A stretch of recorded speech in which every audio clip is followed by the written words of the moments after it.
how do you start your second hypnosis session with the same client?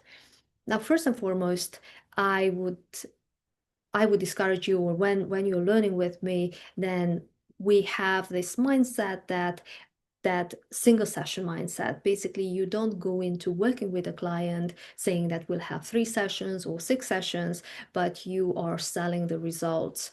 And you might actually have that result in the first session, or yes, indeed, you might actually need to do a couple more sessions. But what really is important here is that if you have done a good job, then they are processing. And what you don't want to do is to interrupt the processing.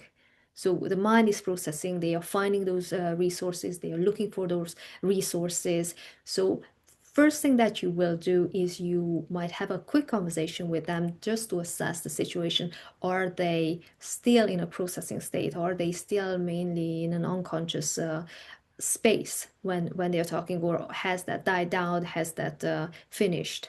In which case, yes, you can bring them in for a book them in for another session, a second session, and then see what has been happening. So you want to avoid making assumptions. You want to avoid thinking about yourself as a therapist, maybe as a failure, why haven't I done it, or your skills, and you want to avoid thinking that they haven't got the breakthrough either. What you want instead is to focus on what has been happening since the session.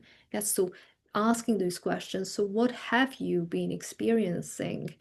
What good things, what bad things, what has been happening? So, basically, to understand what has been going on since the last time you saw them, what what journey they have gone through the processing, and what is it that they see that they haven't got, what are their expectations, what is happening.